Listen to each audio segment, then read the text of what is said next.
16-cı sualda kubun tam səthinin sahəsi 24 kvadrat metr olduğuna görə tilini tapın. S-dan bərabərdir 24 kvadrat metr. Bilirik ki, kub 6 dənə kvadratdan təşkil olunub. Kvadratın bir səthinin sahəsi, məsələn bu üstdəki tərəf. Bu üst tərəfi kvadratdır. Bu kvadratın sahəsi A kvadratıdır. Və bildiyimizə görə kub 6 dənə kvadratdan təşkil olunduğu üçün, yəni bütün hər tərəfi 6 kvadratdır da, ona görə tam səthi 6A kvadrat götürülür. Əgər sizdən şərtdə yan səthini soruşsaydı, onda S-yan 4A kvadratı götürülərdi. Niyə? Çünki kubun yan tərəfi 4 kvadratdan təşkil olunub. Yəni bir tərəfi A kvadratıdsa, 4 tərəfini istəsəydi olacaqdı 4A kvadratı. Şərtdən bizdə tam səthini soruşduğu üçün tam səthi 6A kvadratı götürülür. Və 6A kvadratı bizə 24 verib.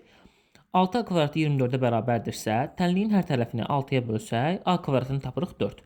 Və buradan A-nı tapırıq müsbət mənfi 2. Deyə bilərsiniz ki, nəyə görə cavab mənfi 2 götürülmür?